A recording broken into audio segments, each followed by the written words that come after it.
ফিরিয়ে দিয়েছেন, কিন্তু এখনো একটা পদক আছে যেটা আপনি ফেরত দিতে ভুলে গেছেন।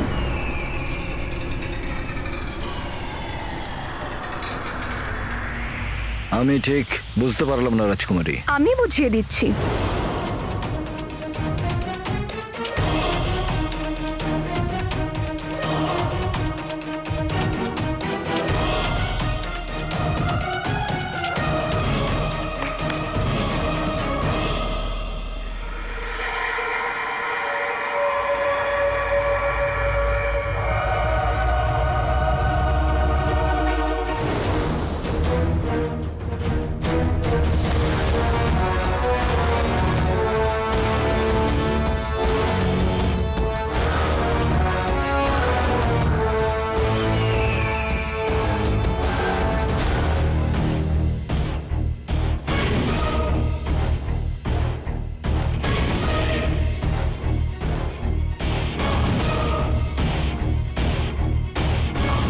নতুন রক্ষাকারী দলের নতুন ওয়াজিরে আলার পদক আপনার নামে।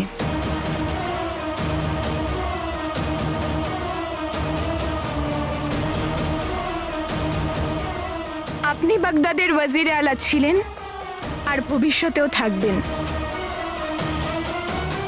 অতি উত্তম, অতি উত্তম।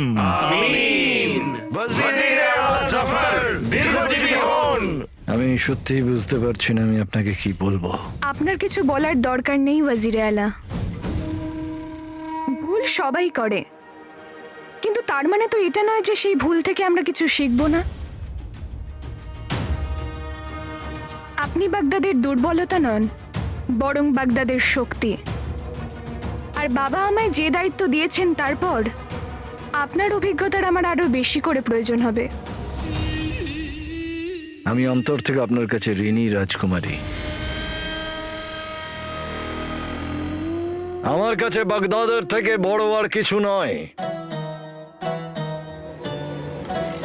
আমি সব সময় আপনাকে সঙ্গ দেব রাজকুমারী। আমি আপনার সব বিষয়ে আপনার সঙ্গে থাকব।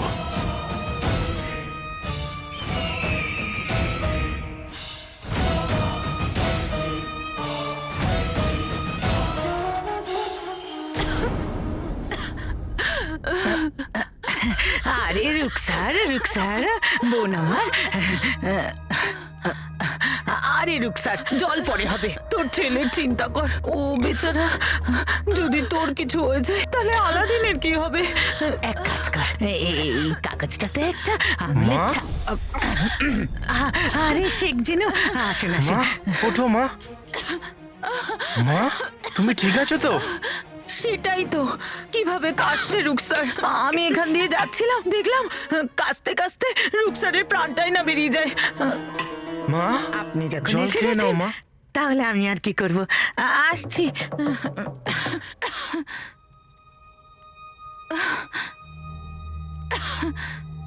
তুমি ঠিক আছো তো? হঠাৎ মন অস্থির হলো, কেমন যেন দম বন্ধ হয়ে গেছিল। মা, তুমি আবার বিশ্রাম করে নাও। না, জল খেয়ে নিয়েছি, এখন ঠিক আছে।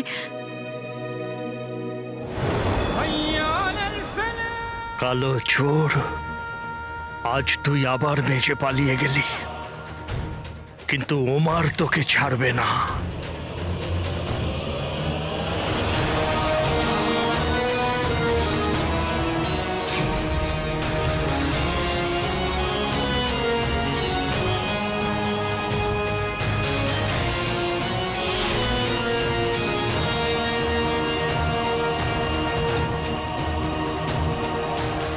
আমার আলাদিনের জন্য খুব চিন্তা হচ্ছে। এত রাত হয়ে গেল, এখনো এলো না, কোথায় গেল? এক্ষুনি আসবে মা।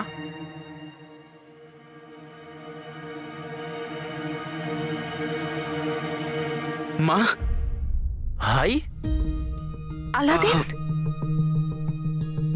তুমি এত চোট পেলে কি করে? কি হয়েছে? কিছু হয়নি মা, রাস্তায় কিছু বদমাইশরা ধরেছিল, তো ওদের সাথেই ঝগড়া হয়ে গেছে। তোকে কতবার বলেছি লোকেদের সাথে ঝামেলা করার কোনো প্রয়োজন নেই। দেখ কত লেগেছে। মা, যা করেছি নিজের আত্মরক্ষার জন্য করেছি, নয়তো ও আমাকে মেরেই ফেলতো। মরুক তোর শত্রু, পোকা পড়ুক মুখে ওই মানুষদের। যখন তোর বাবা ছিল তখন কারোর সাহস ছিল না এমন করার। পুরো বাগদাদের বদমাইশরা ভয় পেত তাকে। আর এখন দেখো, বদমাইশগুলোর আধিপত্য বেড়ে যাচ্ছে, কারোর কোনো ভয়ই নেই। আর ওই কালো চোর সকলের সামনে দিনে দুপুরে চুরি করে বেড়াচ্ছে। যদি তোর বাবা থাকতো তাহলে তার টুটিটা ধরে এমন মন মারতো, এমন মন মারতো। মা চুপ করো। তুমি এরকম ভাবে কেন বলছো? সেও তো কোনো মায়ের সন্তান। ওর তো মাও। মা, তোমাকে ঈশ্বরের দিব্যি, তুমি ওকে যা ইচ্ছা বলো, কিন্তু ওর মাকে কিচ্ছু বলবে না। আমি বলতে চাইছি যে মা তো মা হয়, বলো। আমাদের দুনিয়ার সব মাকে সম্মান করা উচিত। কত বুদ্ধিমান হয়েছে আমার ছেলে। মা, যদি বুদ্ধিমান হতো আমার সঙ্গে আসতো, আমি তোকে বলেছিলাম, কিন্তু ও শুনলই না। আমি তোর কাটা জায়গায় ওষুধ দিয়ে দিচ্ছি। না মা, আমার খুব জোরে খিদে পেয়েছে, তুমি আমার জন্য কিছু খাবার বানিয়ে দাও। হ্যাঁ, এখনই আনছি। আমি তোমায় মলম লাগিয়ে দিচ্ছি, ততক্ষণ জল খাও।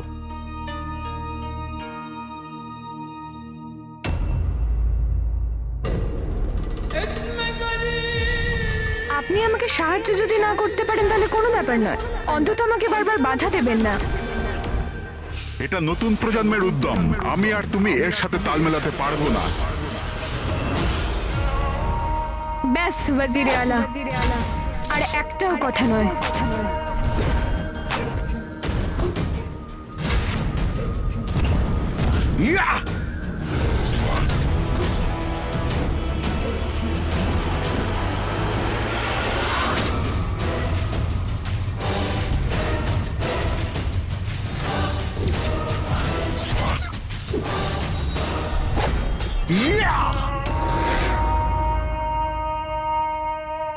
রাজকুমারী আর বাদশাহ রাজনীতির মার প্যাচগুলো ঠিক বোঝে না।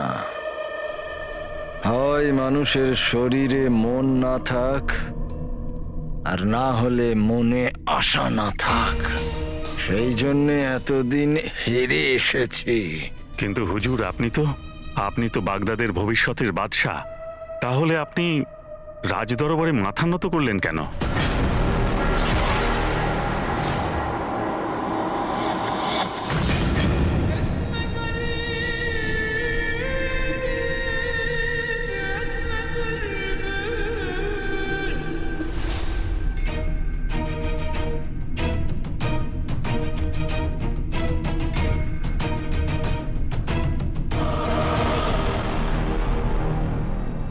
নিজের মাথা বাঁচানোর জন্যে মাথা নত করা আর নয়, বুদ্ধিমত্তা বলে তাকে।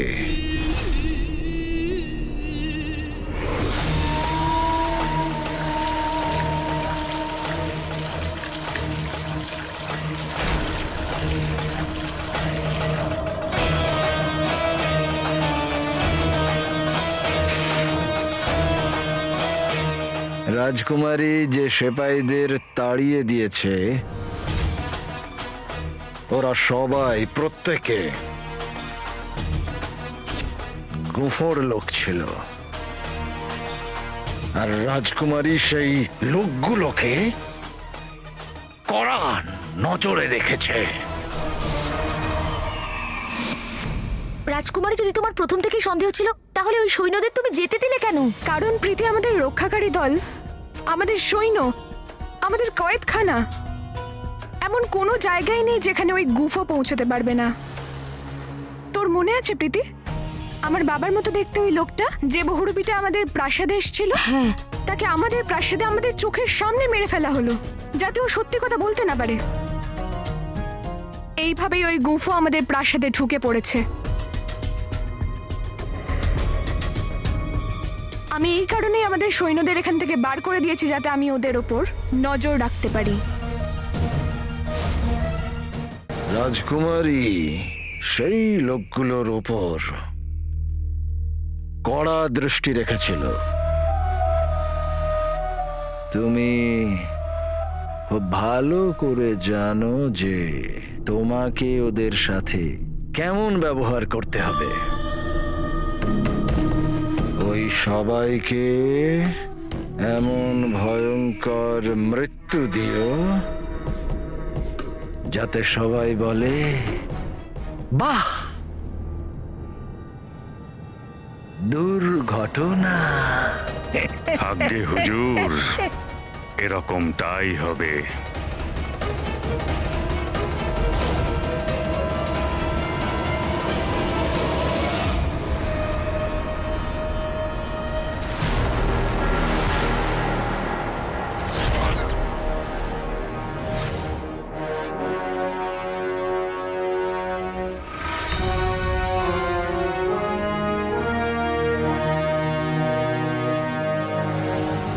কার মৃত্যুর কথা হচ্ছে জাফর?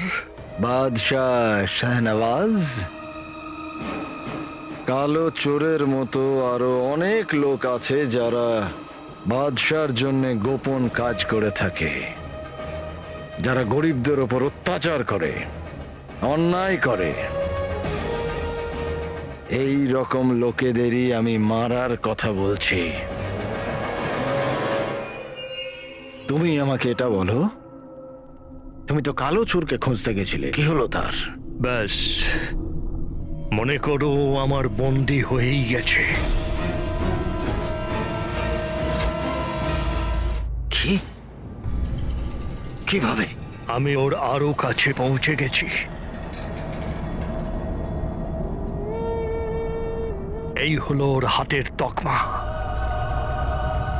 এই আমাকে কালো চোরের কাছে পৌঁছে দেবে।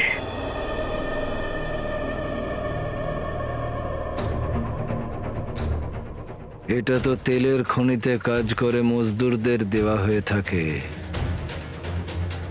মানে কালো চোর তেলের খনিতেই কাজ করছে। কালো চোর, তোর খেলা শেষ। কাল থেকে ওই খনিতে আমিও কাজ করব আর এই খেলায় হারাবো।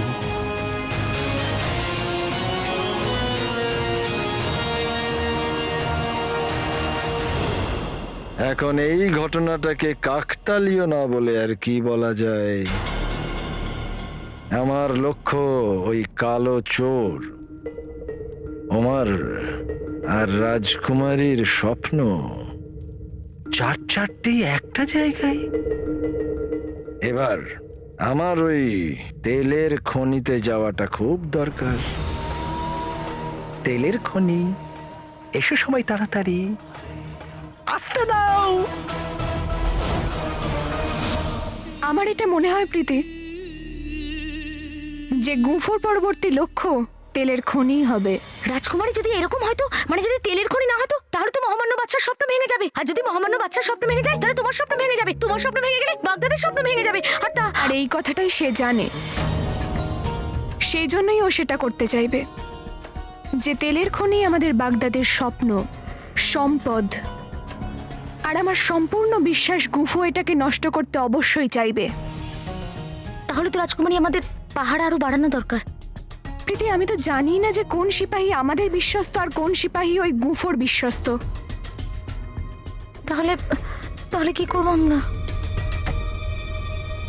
ওই গুফোকে আটকাতে হলে আমাদের তেলের খনিতে আবার যেতে হবে, কিন্তু এইবার রাজকুমারী হিসেবে নয়, বরং একজন শ্রমিক সেজে।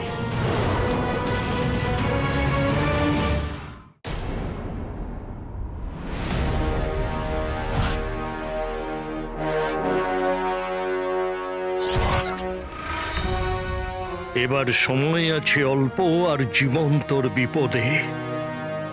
তোর কাছের মানুষ এখানে এসে দাঁড়িয়েছে তোর সামনে।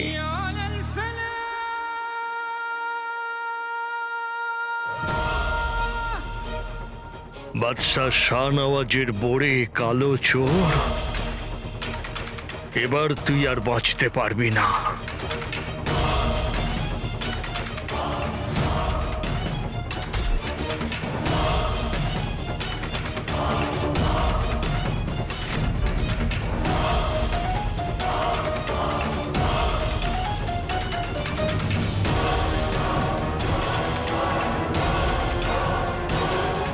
এরা সব খনিতে কাজ করার লোক। এত লোকের মধ্যে কালো চোরকে খুঁজে পাওয়া সহজ নয়। যেতে পারেন। দাঁড়াও।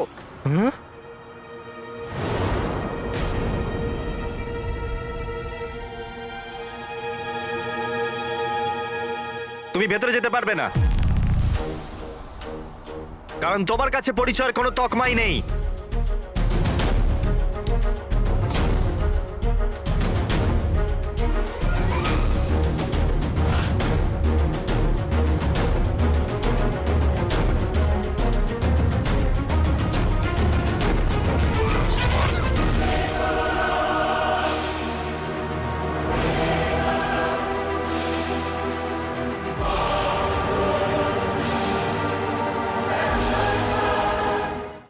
কাকা, তোমার পরিচয় তকমাটা কোথায় গেল?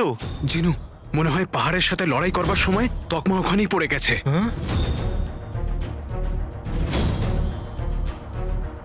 তোমরা দুজন এখানে দাঁড়িয়ে থেকে নিজেদের সময় নষ্ট করো না, যাও এখান থেকে।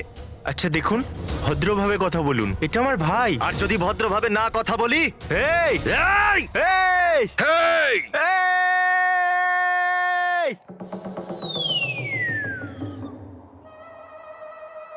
আরে কেউ তো বলো। আরে মহাশয়, আপনি শেষে কিনা এর কথায় গরুর মতন ঢেকুর তুলছেন? হ্যাঁ জিনু, ইনি একদম ঠিক বলছেন। ইনি যেটা করছেন এটা ওনার কাজ। জিনু, আমরা কে যে এরকম মহান মহান ব্যক্তিদের সামনে আমরা তর্ক করব? হ্যাঁ, শুনলে তরমুজ কি বললো তোমার ভাই? মহাশয় মহাশয়, আপনাদের এই দায়িত্ববোধ দেখে একটা কবিতা মনে পড়েছে, শোনাই? একদম। ইরশাদ ইরশাদ। বলুন হুজুর। আরে ইরশাদ আলী তুমি নয়, তুমি চলে যাও। আপনি কবিতা শোনান। হ্যাঁ, মন দিয়ে শুনবেন।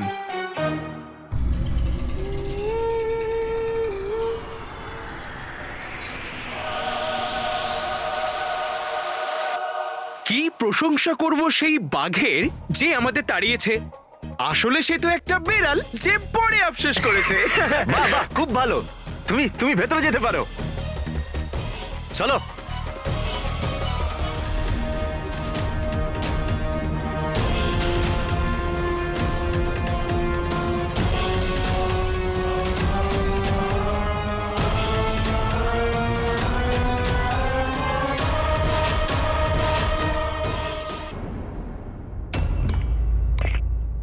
ঈশ্বরের কৃপায় গুল্লু এখানে নেই, নয়তো আরো বড় বিপদ আসতো।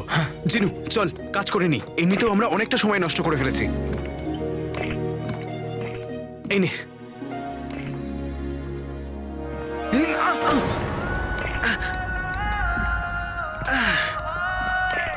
কাকা, এবার তো আমার জাদু দিয়ে তোমার চোট সারিয়ে দিতে দাও, না হলে এভাবে কাজ করতে পারবে না। না জিনু, মা দেখলে মাকে উত্তর দেওয়াটা কঠিন হয়ে যাবে। কিন্তু আকা, তোমায় এত কষ্ট করে কাজ করতে দেখে আমার কষ্ট হচ্ছে।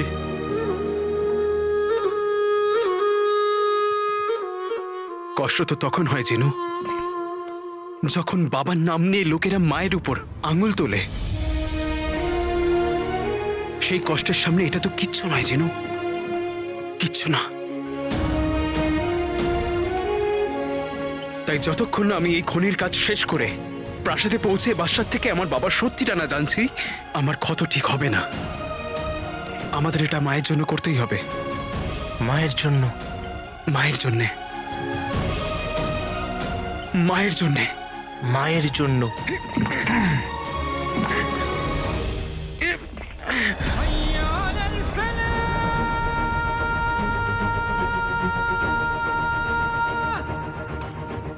বাদশাহ শাহনওয়াজ অনেক গভীর ক্ষত দিয়েছে আমাকে।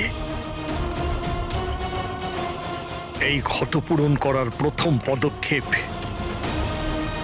কালো চোরকে দিয়েই শুরু হবে।